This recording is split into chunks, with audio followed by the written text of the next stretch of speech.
దయచేసి గమనించండి. పాస్టర్ ప్రవీణ్ పగడాల గారు హత్య గావించబడినటువంటి స్థలంలో మనం ఉన్నాం.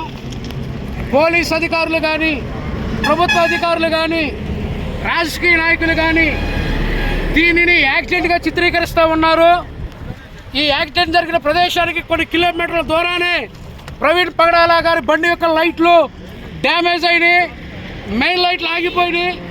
ఇంత దూరం ఇక్కడికి వచ్చిన తర్వాత యాక్సిడెంట్లు అంటున్నారు.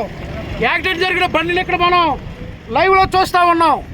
ఈ బండి యాక్సిడెంట్ అయితే కనీసం ముందు కానీ వెనక కానీ చిన్న డ్యామేజ్ అయిన పరిస్థితులు ఇక్కడ లేవు.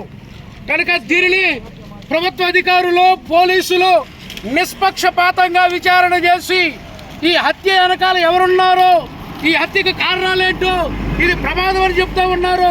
చిన్న ప్రమాదం జరిగితేనే దానికి సంబంధించిన అనేక రకాల ఆడవాళ్ళు కనబడుతూ ఉన్నాయి. ఇంత పెద్ద బుల్లెట్ ఇక్కడ మనం చూస్తూ ఉన్నాం. మొహం మీద హెల్మెట్ పెట్టుకుని ఉన్నారు. మొహం అంతా చిత్రమైపోయి ఉంది. నేను చూస్తే ఇక్కడ కర్రలు కూడా ఉన్నాయి. దాని ఆడవాళ్ళు మొత్తం ఏమి ఇక్కడ కనపడతలేదు. పోస్ట్ మార్టం చేశారో, పోస్ట్ మార్టం రిపోర్ట్ అంటున్నారు. ఇవాళ రిపోర్ట్లు తారుమారు చేయడం డాక్టర్ల చేతిలో ఉన్న పని. కనుక ప్రవీణ్ పగడాల గారు ప్రయాణం చేస్తున్న దారి పొడవునా ఉన్న సీసీ ఫుటేజ్లు బయటికి రావాలి. ఆయన యాక్సిడెంట్ జరిగాడు, యాక్సిడెంట్ అన్ని ఖచ్చితంగా నిరూపించేటువంటి వీడియో కనపడాలి. ఈనాడు భారతదేశంలో, ఆంధ్ర, తెలంగాణ రాష్ట్రంలో క్రైస్తవ సమాజం పట్ల ఏ విషయంలోనైనా కూలంకషంగా మాట్లాడగలిగేటువంటి ఏకైక మనిషే పాస్టర్ ప్రవీణ్ పగడాల గారు. ఇన్ని కోట్ల మంది ఉన్నటువంటి క్రైస్తవుల ప్రతినిధిగా ఉన్న ప్రవీణ్ పగడాల గారు చనిపోతే రాజకీయ నాయకులకు పడతల్లా, పోలీస్ అధికారులకు పడతల్లా. దీనేదో చిన్న విషయంగా తీసుకుంటున్నారు.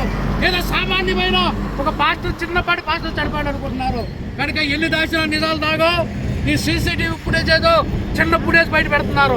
ఇక్కడ యాక్సిడెంట్ జరిగితే 7-8 కిలోమీటర్ల బయట హైవే దగ్గరే మెయిన్ లైట్లు ఎందుకు వెలగటం లేదు, సిగ్నల్ వేసుకుని ఎత్తుకునే దానికి వస్తున్నారు.